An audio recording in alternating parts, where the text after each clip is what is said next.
Il y a une fatigue dont on parle très peu, celle de devoir constamment s'adapter, s'ajuster, se lisser, se retenir, comme si, pour être aimé, il fallait être moins toi, moins intense, moins sensible, moins vrai, et à force, tu ne t'en rends même pas compte. Mais tu es en train de te quitter doucement. Pas d'un coup, mais dans les petits moments du quotidien. Quand tu ne dis pas ce que tu penses, quand tu dis oui alors que en toi, tu cries non, quand tu fais passer les autres avant toi, encore une fois. Et le plus dur dans tout ça, c'est que tu crois que c'est normal.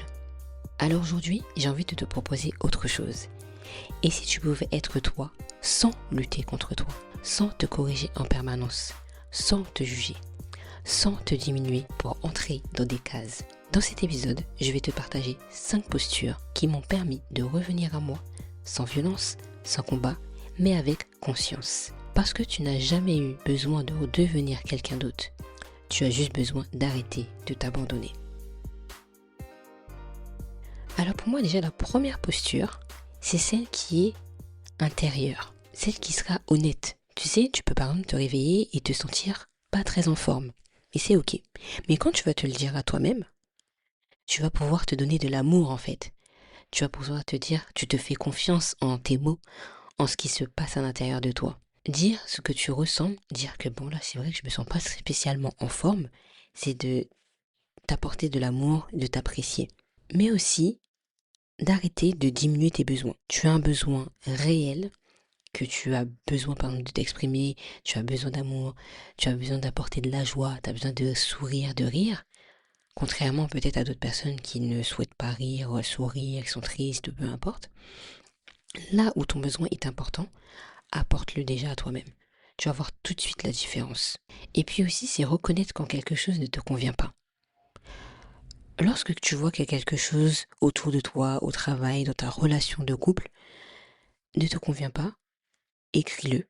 Si déjà tu n'as pas très envie de l'exprimer à haute voix, regarde un petit peu ce qui ne va pas, et ensuite passe à l'action en te disant que je reste honnête avec moi-même à l'intérieur, en disant que là c'est vrai qu'il y a un truc qui ne me va pas, et ensuite parle-en pour que tu puisses déjà assumer ce qui ne va pas, assumer le besoin qui est derrière. Souvent on va croire que c'est l'extérieur ce qui doit changer, mais avant que ce soit l'extérieur qui change, selon moi, c'est ce qui se passe à l'intérieur de toi. Et je vais être encore plus précise. Quand je dis à l'intérieur de toi, c'est que toute ta personne, c'est un monde à toi. C'est ton monde à toi. Tu sais, on a notre cerveau qui imagine énormément de choses, qui a plein de besoins, plein d'envies. Et ça se trouve à l'intérieur de toi. Ces choses-là vont être matérialisées lorsque tu vas en parler, lorsque tu vas pouvoir les mettre en place, lorsque tout ce qui se passe à l'intérieur de toi va être visible. Tu vois, ce qui passe à l'extérieur de toi, parfois, c'est pas toi en fait, c'est pas spécialement ton propre besoin, c'est le besoin de l'autre. Mais tu vas apprendre à l'écouter pour que tu puisses voir est-ce que nos deux besoins sont pas pareils, mais juste que c'est exprimé de différentes manières. Et en fait, tu ne peux pas être toi si tu te racontes une version arrangée de toi. Et c'est ça qui est important. Quand tu te dis, ah oui, moi j'aimerais plutôt que ça soit plutôt comme ça. Alors qu'est-ce que je vais mettre en place pour que ça puisse se faire?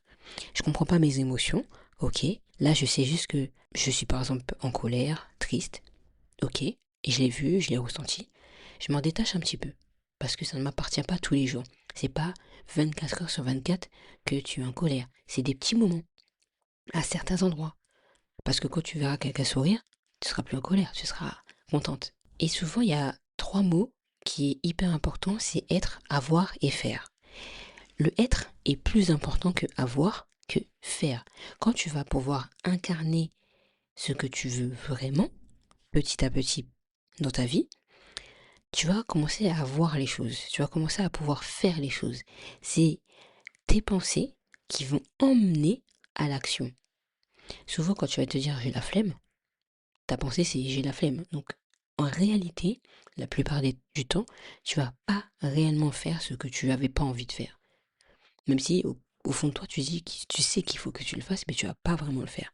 Donc, quand tu es honnête avec toi-même, tu dis ouais, j'avoue que j'ai la flemme. C'est clair et net. Mais par contre, je vais quand même avancer. Parce que c'est ça qui va faire les choses. Tu vas combler un minimum tes besoins à chaque fois. Et quand ça va pas, il n'y a pas de souci. Je préfère que tu puisses te dire non, là, clairement, ça ne va pas spécialement, que rentrer dans cette culpabilité, waouh, ça va pas, mais il faut que j'avance. Non, ça ne va pas. Et j'ai compris que ça ne va pas. Mais je vais prendre une pause, mais j'avance en même temps. Ça, c'est la première posture. Sois honnête avec toi, mais déjà à l'intérieur de toi, en te lisant toi-même. La deuxième posture, c'est de t'autoriser de faire les choses, de t'autoriser à être qui tu es, même si parfois ça peut déranger. Alors, c'est vaste un peu. On pourrait aller plus loin, mais c'est plus dans un accompagnement. Si tu le souhaites, je t'ai mis le lien en bas pour qu'on puisse aller un peu plus loin dans ça. Quand je dis autoriser à être qui je suis, c'est pas je fais ce que je veux et je m'en fiche des autres. Parce que les autres sont là aussi pour t'aider. Les autres sont là aussi pour moins t'aider aussi, je ne vais pas te dire le contraire. Mais quand tu fais les choses, je veux que tu puisses le faire par conscience. Exemple, tout simple. Si tu n'as pas de règles pour toi-même, comme les joueurs de foot, comme les joueurs de basket, ils ont des règles avant de rentrer dans le terrain. Quand les choses sont faites dans les règles, ça te permet d'avoir une liberté et de t'autoriser à dire ça je veux, ça m'intéresse moi. Ça j'aime bien, ça j'aime pas. Et là, tu as cette liberté de pouvoir avancer, même si parfois ça peut déranger, parce que les autres vont dire, non, attends, nous, dans notre culture, à tel moment, on fait ça, et toi, tu dis que tu veux pas le faire. Comment ça, en fait?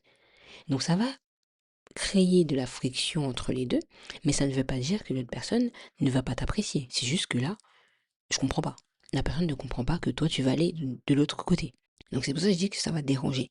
Mais ne dérange pas quelqu'un pour, en gros, le punir, en gros, lui dire la vengeance. C'est pas du tout ça. On fait les choses pour le mieux, pour que ça soit plus clair et que tu avances vers tes valeurs. Par exemple, la liberté. Et surtout, attends pas la validation de l'autre. Plus tu vas attendre la validation de l'autre, est-ce que j'ai le droit de faire ça? Moins tu vas te donner l'autorisation à toi-même de le faire et tu vas pas te donner cette confiance en disant mais je peux le faire en fait. J'attends pas que l'autre me dise oui, fais-le, or que moi je peux le faire. Et là, tu vas avancer avec ta personnalité et avec la manière de faire. Et même si, parfois, tu pourras faire des erreurs. Les erreurs, tu en feras. Mais au moins, tu l'auras au moins essayé. Et si ça fonctionne pas, c'est pas grave, tu vas t'améliorer. On vit pour être dans la croissance des choses, pour s'améliorer et pour faire une version de nous qui nous sera plus adaptée en fait, que celui d'hier, que celui d'il y a 2 jours, il y a un mois, il y a un an. Et quand tu vas t'autoriser à être qui tu es, il y a une chose est sûre, c'est que tu vas pas être accepté par tout le monde. Tu pourras pas plaire tout le monde. Moi, c'est l'une des erreurs que je pensais, je me suis dit, je vais te plaire à tout le monde, mais genre, pas du tout. Que tu fasses les choses bien, que tu fasses les choses moins bien, tu ne pourras jamais plaire à quelqu'un. Même quand tu vas faire quelque chose de bien, certaines personnes vont dire, non, mais ne fais pas ça comme ça, parce que c'est plutôt comme ça, c'est plutôt comme ça. Les autres ne vont jamais être satisfaits de ce que tu veux faire. Donc, c'est à toi d'être satisfait au mieux de ce que tu fais. Parce que tu vas que t'améliorer. Et quand tu fais ça, ça va te permettre de dire je me choisis, même lorsque c'est pas confortable. Le côté inconfortable, c'est là que ça te fait aussi grandir. Même si des fois c'est dur, même si tu sais que l'autre personne va te piquer par ses paroles, par ses mots, par ses regards, tout ça, ça gêne. Parce que tu dis waouh, j'aurais préféré que l'autre me dise ça plutôt comme ça, et au contraire, l'autre va te dire tout l'inverse de ce que tu pensais. Oui, c'est inconfortable, mais te choisir, c'est choisir la manière dont tu veux être traité. C'est la manière dont tu te traites aussi. Et c'est comme ça qu'aujourd'hui je veux que ce soit. Et c'est terminé. Donc tu passes de est-ce que j'ai le droit à je me donne le droit de le faire. Et puis j'avance, même si je fais des erreurs. La troisième posture, c'est ton corps. On va dire que dans la plupart de livres de développement, de posture, on va parler de ton corps. Parce que c'est plus de la moitié de ce que les personnes verront. T'as quelques secondes, je crois que t'as 3-4 secondes pour que la personne se donne une image de toi. Donc si tu es affalé, ta tête baissée, tes épaules qui sont vers l'avant, on sait tout de suite que c'est pas trop ça. Or que si tu remontes un petit peu tes épaules, c'est droit, tu regardes devant toi, tu regardes dans les yeux, tu serres la main par exemple à quelqu'un fermement, sans que ce soit accrocheur, mais tu serres la personne des mains avec douceur, mais avec conviction, tout de suite, la personne va dire, ah, ok, on parle sérieusement. Parce que tu donnes le ton tout de suite. La posture, c'est ça. C'est pas de s'affaler sur une chaise, voilà, ça tu le fais vraiment quand t'es clairement fatigué ou t'es zen et tout. Mais lorsque tu te rapproches de quelqu'un, et cette posture droite, au mieux. Parce que c'est là, déjà, ça va ouvrir ton thorax au niveau de ton cœur, ta poitrine et tout, au milieu. Or que si tu mets tes deux épaules, à peine si elles veulent se rejoindre, c'est difficile. Or que si tu les dégages vers un peu l'arrière et tout, tu restes un peu plus droite, tu vois même ton corps, il va s'adapter, il va dire, ah, ben, je me sens mieux en fait.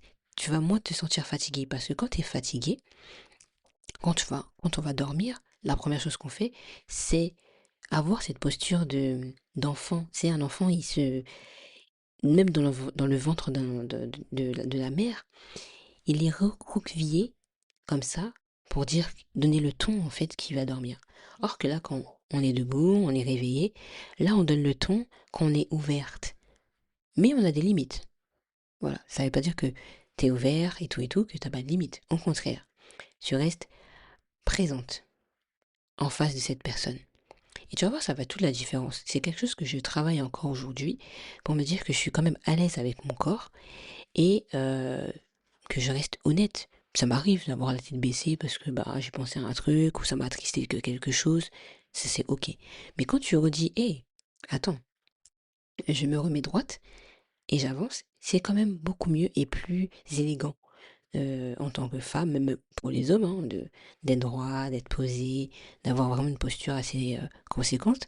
Et en plus, on le voit dans certains animaux, il y a la power pose aussi qui rejoint en fait cette manière d'être droite. Tu vas rester quelques minutes debout comme ça, parce que ça va régénérer dans ton corps une manière de dire, oh, je suis là, je suis vivante et je suis droit d'être présente dans ce monde en fait. Et ça, je trouve que c'est très très bien. La quatrième posture, qui est très importante, c'est les émotions. On a tous des émotions et je pense qu'on a du mal à comprendre que nous avons des émotions et les émotions sont encore intérieures en fait, c'est pas quelque chose qui va se voir. Pour certains, oui, parce que automatiquement, on voit que la personne elle est en colère, on voit c'est expressif. Pour certains, c'est expressif. Pour d'autres, moins, ça se cache. Mais au moins, que ça soit expressif ou pas, tu as des émotions qui sont là et qui sont à l'intérieur de toi. Donc quand tu vas ressentir ces émotions, dis-toi qu'elles sont là, elles existent, mais tu ne t'abandonnes pas pour autant. Les autres aussi ont des émotions, comme toi tu as des émotions. Les émotions des autres ne sont pas les tiennes. La colère de l'autre personne ne devrait pas t'atteindre. Et c'est ça qu'on appelle un peu l'intelligence émotionnelle, voire la gestion des émotions. C'est-à-dire que quand l'autre est énervé, en colère, tout ça, prends en compte que c'est son monde à elle, c'est sa vision de cette émotion. Une personne quand même qui est en joie, elle peut te donner aussi cette joie aussi, tu vois. Donc elle va te le donner. Et il y a un livre qui m'a assez interpellé dernièrement, que j'ai lu, qui disait que quand une personne est en colère, elle va redonner la colère à l'autre et ainsi de suite. C'est comme un peu du poison qu'on donnait à l'autre. Parce que je suis en colère, je te donne ma colère, je te le redonne parce que bah il faut que toi aussi tu es en colère et il faut que tu aies la même culpabilité que moi. Tu n'es pas obligé. Tu peux très bien dire, je comprends ta colère, mais par contre, je me rends pas coupable de ce que tu ressens. Reste avec ta colère ou pas, comprends-la et avance. Ne porte pas ce qui ne t'appartient pas en réalité. Ce qui appartient aux autres, ce qui t'appartient. Et c'est à toi de décider, est-ce que je la prends ou je la prends pas. Mais souvent, comme on est des êtres humains qui sommes connectés, bah, on ressent en fait le mal-être parfois de l'autre. Et c'est cette sensibilité qui est accrue en fait entre nous, c'est normal. J'avais vu un reportage qui m'avait aussi hyper interpellé il y a quelques mois. Bon, je pense qu'il y a plus d'une année que j'avais regardé cet épisode, enfin, que j'avais regardé ces reportages sur France TV. Et ils parlaient justement des arbres, donc dans les forêts.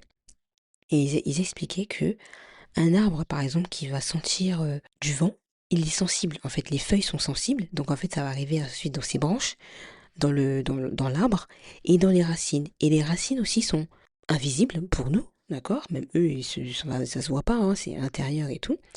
Mais en fait, ils vont ensuite, par rapport à l'énergie, par exemple, quand t'as froid, bah, tes petits duvets de poils sur le corps, bah, ils vont se relever. Bah, c'est le même principe, c'est-à-dire que l'énergie qu'il y aura, bah, ça va te donner euh, aux autres arbres. Et j'ai dit, ah ouais, c'est fort quand même. Donc en fait, c'est pour te dire que nous sommes tous un petit peu impactés les uns les autres quand quelque chose va moins bien ou quand quelque chose va bien.